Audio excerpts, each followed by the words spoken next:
సరే అక్కడి నుంచి ఇక్కడికి వచ్చినావు, ఎందుకు వచ్చావు, నీకే అలా అయిపోయింది లైఫ్ అంటున్నావు. ఎప్పుడైనా నీ ఇన్స్టా రీల్స్ కానీ లేకుంటే మొన్నటి దగ్గర పెట్టిన నీ లైఫ్లో జరిగిన ఒక పాస్ట్ గురించి కానీ సో అలాంటివి పెట్టినప్పుడు చాలా ఇష్యూ జరిగింది, లైక్ బయట మొత్తం సోషల్ మీడియాలో ఒక వైరల్గా మారినాయి అప్పట్లో. మీరు పేరెంట్స్ నుంచి ఎప్పుడు నీకు స్ట్రగుల్ కానీ, సో పేరెంట్స్ నుంచి ఎప్పుడు కాల్స్ కానీ, ఎందుకు అడుగుతున్నాయి క్వశ్చన్ అంటే మనకన్నా మన పక్కన వాళ్ళే ఎక్కువ రెచ్చగొడుతూ ఉంటారు. సో అందుకే ఈ క్వశ్చన్ అడగడం జరుగుతుంది. సో ఎప్పుడైనా మీ పేరెంట్స్ నుంచి కాల్ రావడం కానీ ఎందుకు ఇలా అవుతున్నావు అని చెప్పి ఇలాంటి క్వశ్చనరీ అది చాలా మంది అమ్మాయి లైఫ్ లో జరుగుతుంది. పేరెంట్స్ ఇట్లా ఫోర్స్ చేయడం, కొట్టడము, ఇబ్బంది పెట్టడం చాలా చేస్తుంది. కానీ నేను చాలా నా పేరెంట్స్ త్రూగా చూసుకుంటే నేను చాలా లక్కీ అని చెప్పుకోవచ్చు.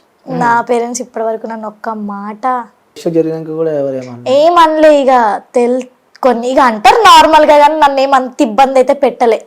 ఇట్లనే ఉండు, అట్లనే ఉండు, బయటకు వెళ్ళొద్దు, అది చేయద్దు, ఇది చేయద్దని నన్ను ఏది అట్లా చేయలే. సరే పేరెంట్స్ అంటే సో మన వాళ్ళు కాబట్టి వాళ్ళే మనం చుట్టుపక్కల వాళ్ళు కానీ, సో మీకు ఇష్టమైన నీ ఫ్రెండ్స్ కానీ?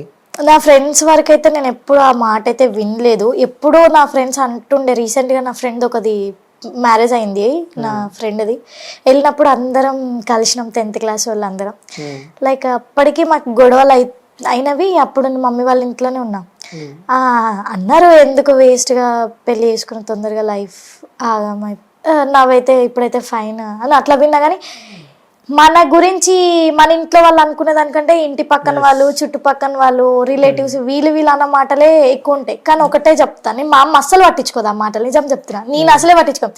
వాళ్ళు అంటున్నారంటే ఇప్పుడు ప్రతి ఒక్క గడపకి హిస్టరీ ఉంటది. ప్రతి ఒక్క ఎవరింట్లోనా కూతురు ఉంటది, కొడుకున్నా కూడా వాడు ఎన్నో చేస్తుండే బయట, వాడు వచ్చి చెప్పుకోడు కదా. అమ్మాయి అయితే ఏం చేసినా బయట పడుతుంది, అది ఆటోమేటిక్ గా లూపోస్ తెలిసిపోతే బయట పడిపోతుంది. ఇక అట్లా నేను ఒకటే అంట, వాళ్ళు వచ్చి నాకు ₹1 ఇవ్వట్లేదు, నాకేం పెడతలేదు, నేను వాళ్ళ మాటలు పట్టించుకొని నేను ఇక్కడ ఆగిపోయినాను అనుకో, ముందు స్టెప్ వేయలేను. వెనకాల తిరిగి చేసిన తప్పులు వెనకాలకి తిరిగి చూసుకుంటే అవి తప్పులే కనిపిస్తాయి. కానీ వెనక్కైతే తిరిగిపోయి చేసిన తప్పులు అయితే కరెక్ట్ చేసుకోలేను కదా, నేను ముందే పోతా. అంతే. అమ్మ పోలికనా నాన్న పోలికనా? డాడీ. సో అమ్మ అంటే ఎక్కువ ఇష్టమా నాన్న అంటే ఎక్కువ ఇష్టం? అట్లా అడిగితే చెప్పాలి పక్క, ఇద్దరు ఇష్టం అని మాత్రం చెప్పొద్దు. మమ్మీ. మమ్మీనా? ఎందుకు నాన్న అంటే ఇష్టం లేదా? ఇష్టమే నాన్న. సో అంకుల్ మీరు అంటే ఇష్టం లేదు? మా నాన్నకు తెలుసు అది. నాకు అమ్మ అంటే అదొక ఎమోషన్. అమ్మ అంటే ఒక స్వీట్ మెమరీ షేర్ చేసుకో మీ మమ్మీతో. మా అమ్మ నాకు ఒక మాట చెప్పింది, అది ఇప్పటివరకు ఎవ్వరికి తెలీదు. మరి మమ్మీకి గుర్తుందో లేదో తెలియదు. నాకు కొట్లాట అయ్యేటప్పుడే నేను నా వల్ల అవ్వట్లేదు, నేను తీసుకోలేకపోతున్నా, ఇంటి దగ్గర ఉన్నా, ఇంకా అక్కడ ఫ్రెండ్స్ ఉన్నా కూడా ఊర్లో ఎలా ఉంటుంది బయట ఎప్పుడు పడితే అప్పుడు వెళ్ళలేం, ఫ్రెండ్స్ వాళ్ళ ఇంటికి వెళ్ళి షేర్ చేసుకో, ఏదున్నా ఇంట్లో ఇంట్లో ఇంట్లో ఇంట్లో నాకు అవ్వట్లేదు. ఎందుకు చేసిన, నా లైఫ్ ఏంది. నైట్ 10 అవుతుంది, డాడీ డ్యూటీ వెళ్ళాడు, వస్తాడు అప్పుడే 10:30కి. అయితే నేను అమ్మనే ఉన్నాం. నేను ఇంటి వెనకాలకి వెళ్ళి కూర్చొని ఏడుస్తున్నా, నా వల్ల అవ్వక బాత్రూంలో ఏడ్చిన రోజులు కూడా ఉన్నాయి. అక్కడ ఏడుతుంటే మా అమ్మ చూసి పిలిచింది. మా అమ్మ నన్ను రానమ్మా అంటది, ఇక్కడ రా అంటే వచ్చిన. నేను ఇంకా నా వల్ల అవ్వట్లేదు. మా అమ్మ ముఖం చూస్తుంటే ఏడుపు వస్తుంది, నాకు చెప్పుకోవాలి అన్నంత వస్తుంది. పక్కకు పడుకొని, అమ్మ ఎందుకు, నేను ఎవరికేం పాపం చేసిన, ఎందుకు నాకే అన్ని, సరే తప్పు చేసిన, నేను ఎందుకు బయట పడలేకపోతున్నా, ఏంటి నా లైఫ్ అంటే ఇంకింతేనా అంటే మా అమ్మ ఒకటే మాట చెప్పింది, ఇప్పుడు నువ్వు ఇన్ని చూసినావు, ఈ చిన్న ఏజ్లో అన్ని చూసినావు, ఇక ముందు ఏదన్నా స్టెప్ వేసే ముందు ఆలోచించు. అది ఒక్కసారి కాదు, 2 సార్లు కాదు, ఎన్నిసార్లు ఆలోచించినా తప్పు లేదు దాని గురించి. ఎందుకంటే ఒకటి చేసే ముందు ఆలోచించడం దాన్ని తప్పనరు. అది ఏదైనా సరే నువ్వు ఇంత బాధపడుతున్నావు, నిన్ను అర్థం చేసుకునేటోడు ఎక్కడన్నా ఒక్క చోట ఉంటాడు, నిన్ను అర్థం చేసుకుని నీ లైఫ్ లోకి వస్తాడు, ఏం బాధపడకండి మా అమ్మ. అప్పుడు అనుకున్నా, నా అమ్మనే నాకు ఇంత ఉంది, నా అన్ననే నాకు ఇంత ఉన్నారు, ఇంకెందుకు అన్న థాట్ లో అక్కడే 7 months ఇంట్లోనే ఉన్నా. ఆ తర్వాత చాలా అదృష్టవంతురాలు అలాంటి అమ్మ దొరకదు నీకు. ఇంట్లో నడువే అని చెప్పి ఇంట్లో చేసిన తప్పులకి నిజంగా చాలా ఇబ్బందులు ఉంటాయి. ఇప్పుడు ఏదో రిగ్రెట్ ఫీల్ అవుతున్నావా అమ్మ గురించి? అరే అమ్మకి చెప్పని సీక్రెట్ ఇంకా ఏదన్నా అంటే, సో అమ్మకి కానీ నాన్నకి కానీ ఇంట్లో చెప్పని సీక్రెట్, సో ఆ పాస్ట్ విషయం పక్కన పెడితే అది కాకుండా ఇంకేదన్నా సీక్రెట్ దాచిపెట్టింది ఏదైనా ఉందా? లేదని మాత్రం మనకు ఉండే ఉంటుంది. దాచిపెట్టింది అంటే మా అమ్మ నాన్న ఎప్పుడు అంటారు ఏంటంటే, నువ్వు ఎప్పుడు మా గురించి ఆలోచించవు, నీకు నచ్చిందే చేస్తావు, అది ఇది అని అంటారు. కోపంలో తిడతారు, ఎందుకంటే కన్నారు కాబట్టి వాళ్ళకి కన్న పేగ ఎంత ఉంటుందో అంత దుఃఖం కూడా ఉంటది కదా. సరే ఓకే అని చెప్పి వాళ్ళు తిట్టినంతసేపు కోపంతో ఉంటా, తర్వాత ఒక్కదాన్ని మైండ్లో ఎవరితోనైనా మాట్లాడేటప్పుడు కూడా నా మైండ్లో రన్ అయితే, సరే కన్నది కదా, తిట్టింది, ఓకే పోనీ, మళ్ళీ అదే ఫోన్ చేస్తుంది నాకు, నన్ను అయితే వదులుకోదు కదా, ఎప్పుడు ఎన్ని చేసినా వదులుకోలేదు, నన్ను వదులుకోవద్దు అన్న నమ్మకం అయితే నాకు చాలా ఉంది. ఎందుకో తెలియదు, అది ఎన్ని చేసినా ఇంకేమో తెలియదు. కొంతమంది అయితే వదిలేసుకుంటారు, నా కూతురు చచ్చిపోయింది అని చెప్పి. కొంత నా ఫ్రెండ్స్ ఇంట్లో చూసా, చచ్చిపోయినప్పుడు ఫోటో పెట్టి వాళ్ళకి దండేసిన, నేను కళ్ళతో అట్లా చూసినా కూడా నేనైతే నా పేరెంట్స్ ఎప్పుడు అట్లా చేయలేదు. నేను దాచిపెట్టింది అయితే ఏంటంటే ఎప్పుడు ఇట్లా అంటూ ఉంటారని చెప్పిన కదా, ఏం ఆలోచించవది, కానీ వాళ్ళకి తెలియదు. నేను ప్రతిసారి వాళ్ళ గురించి ఆలోచిస్తా. కానీ నాకేంటో మా అమ్మ కోసం ఒక్కటి చేయాలి, మా అమ్మది ఒక్కటి చూపించాలి మా అమ్మకి. కానీ నేను ఒకటైతే ఎప్పుడు అనుకుంటా, ఎప్పుడు ఉంటానో ఎప్పుడు పోతానో నాకైతే తెలియదు, కానీ నేనైతే ఉన్నంత వరకు మా అమ్మకైతే ఒకటి చూపించే పోవాలి. ఏం చూపిస్తావు? చెప్పను. చెప్పు అంటే ఏంటి అంటే ఎగ్జాంపుల్ చెప్పు. ఎగ్జాంపుల్ అంటే చెప్పు అది కూడా చెప్పా, అది చెప్తే అది మా అమ్మకి సర్ప్రైజ్ ఎట్లయితుంది చూడదు. ఇంటర్వ్యూ చెప్తే ఈ నుంచి దాకా పాస్ కొట్టు మమ్మీ ఎవరన్నా, అంత సీన్ లేదు. చెప్పవా? సరే అంటే ఏదో సర్ప్రైజ్ ఇస్తా ఉంటుంది, ఇచ్చినప్పుడు ఒక వీడియో తీసినా మా అమ్మ అనుకుంటుంది తెలుసా, అది నన్ను మోసం చేయకుండా ఉంటే చాలు. మీ కూతురు చాలా మారింది, ఎప్పుడైతే సర్ప్రైజ్ ఇస్తారో అప్పుడు నాకు వీడియో పంపు, నేను కూడా ప్లే చేస్తాను అక్కడ.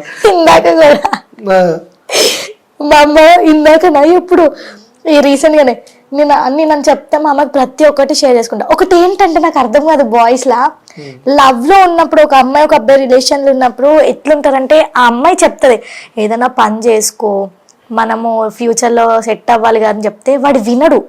అదే అగర్సే ఆ అమ్మాయి దూరం పెట్టుకుంటూ మెల్లమెల్లగా ఆ అమ్మాయికి ఆ అబ్బాయికి రిలేషన్ బ్రేక్ అయిపోయి సపరేట్ అవుతుందా, అప్పుడు ఎట్లయితే అరే అది నన్ను ఇట్లా అన్నది, దానికి నేనేంది ఉన్నప్పుడు ఇనురా చేయరా బాబు అంటే చేయరు, కానీ పక్క నుంచి పిల్లలు పోయిన తర్వాత సెటిల్ అవుతాడు. నేను ఇదే అమ్మా ఎందుకమ్మా ఉన్నన్ని రోజులు మనం చెప్తే వినరు, మనం వెళ్ళిపోయాక ఎందుకు ఇట్లా చేస్తారు, సెటిల్ అవుతారు అని చెప్పేసి అంటే, అంతే ఎవరిని నమ్మొద్దు అంతే అనేదో కొన్ని మాట్లాడుకుంటాము. మా అమ్మ అంటది, అమ్మ నేను ఇంకెవరిని నమ్మనమ్మా అంటే, నువ్వు అందరినీ నమ్ము, నన్ను మాత్రం నమ్మకు, నన్ను మోసం చేయి, నువ్వు నన్ను చేస్తూనే ఉండు, నేను మోసపోతే నాకు సిగ్గు రాదని అంటది మా అమ్మ. కానీ క్యూట్ కెమిస్ట్రీ అనమాట, ఇద్దరు బాగా నడుస్తూ ఉంటాయి. సో ఇంకొకటి ఇది కూడా నేను ఓపెన్ గా అడుగుతున్నా, సో నెక్స్ట్ ఏంటి లైఫ్? నెక్స్ట్ ఏంటి అంటే పెళ్లి ఏమన్నా చేసుకుందాం అని చెప్పి ఆలోచనలు ఉన్నావా? ఇక మా అమ్మ ఈ 2 కాళ్ళు ఇరగొట్టి పెడుతుంది. రిలేషన్ కి ఏది లేదు, వద్దు పెళ్లి ఇప్పుడే వద్దు, ప్రజెంట్ చెల్లి అవుతున్నా అంటావు. సరే ఇప్పటిదాకా నీకు ఒకటి చెప్పినా, నేను ఒక సర్ప్రైజ్ ఇస్తా అని చెప్పి నేను చెప్పినా కదా, సో వెయిట్ చేస్తున్నావు సర్ప్రైజ్ కోసం? చేస్తున్నా. చెప్పు నువ్వు ఎప్పుడు ఇస్తావో అంటే, లైక్ ఎప్పుడైనా మళ్ళా పిలిచి సర్ప్రైజ్ ఇస్తావేమో అనుకో. సరే నెక్స్ట్ టైం ఇవ్వాలా? మీ ఇష్టం అది. చెప్పు నువ్వు సర్ప్రైజ్ నువ్వు ఎక్సైట్మెంట్ గా ఫీల్ అవుతా, వాడు పక్క అవుతావు 100% అవుతావు, నెక్స్ట్ టైం హ్యాపీ ఫీల్ అవుతావు. దీనికి కూడా ఇంతకుముందు నేను చెప్పినా కదా, నీ ఫ్రెండ్ ఎవరు అమ్మాయి సోని అని చెప్పి, అమ్మాయి నుంచి వచ్చింది నాకు నీకు సర్ప్రైజ్ మన అమ్మాయి చెప్పింది. అది ఏం చెప్పింది? అది కొంచెం గలీజ్ గా ఉంటది, ముందే చెప్తున్నాను గలీజ్ సర్ప్రైజ్ అది. నా గురించి అయితే ఏం బయట చెప్పదు. తన దగ్గర ఏదో ఫొటోస్ ఏదో ఉన్నాయంట, అదేదో చూపిస్తా అని చెప్పి చెప్పింది. బట్ నేను సోనీ కూడా ఓపెన్ చెప్పా, సోనీ కూడా రమ్మని చెప్పిన, బట్ తను బిజీ ఉందని చెప్పి నేను ఇప్పుడు లేదు, నేను పోయినా కదా దాంతో పాటు రాజస్థాన్. మేము మొన్ననే మార్నింగ్ వచ్చాము, అది లేదు బయటకు వెళ్ళింది. రెడీయా సర్ప్రైజ్? Okay ready. నువ్వు కూడా తర్వాత నాకు సర్ప్రైజ్ ఇవ్వాలి. సరే ఇస్తా పక్క కదా, ఎప్పుడైనా అనుకో పక్కన వేసుకుంటే ఇన్స్టాగ్రామ్ పోస్ట్ చేసి నాకే సర్ప్రైజ్ చేయాలని చెప్పి, ఓకేనా? కళ్ళు మూసుకోవాలి, మూసుకో. సర్ప్రైజ్ వద్దా? కావాలి. కళ్ళు ఎందుకు మూసుకోవాలి సర్ప్రైజ్ అన్నప్పుడు? అట్లా చూస్తావా మరి? మూసుకో, నేను చెప్తా. ఓపెన్ చేస్తే అనుకున్న వాళ్ళ మీద ఒట్టు, మరి నీ ఇష్టం మీద. నాకు తెలుసు మీ అమ్మ అంటే ఎక్కువ ఇష్టం, అమ్మల మీద ఒట్టేయను కాబట్టి అనుకున్న వాళ్ళ మీద ఒట్టు నువ్వు మళ్ళీ. సరే ఓకే తెరవా నీవన్నీ చెప్పి, ఇవన్నీ కళ్ళు మూసుకోను,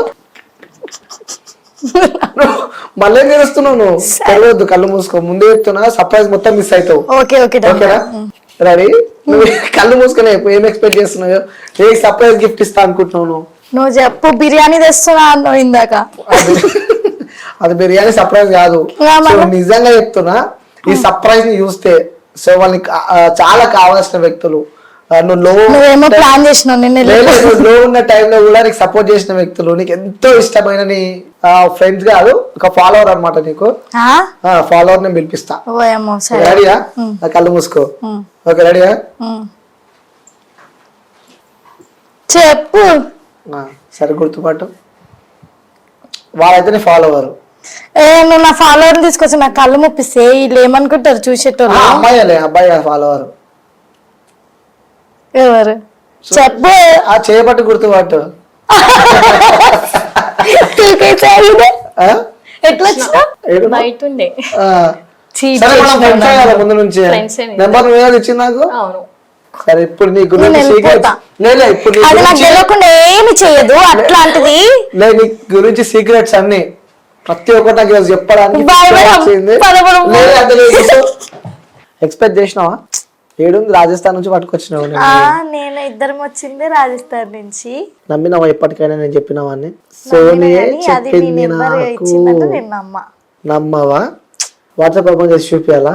నువ్వు ఇచ్చినవానే? నీకన్నా ముందు మేము ఫ్రెండ్స్ అబ్బా. ఓకే మరి రాజస్థాన్ ఫ్రెండ్స్ మేము ఇద్దరం చూడు.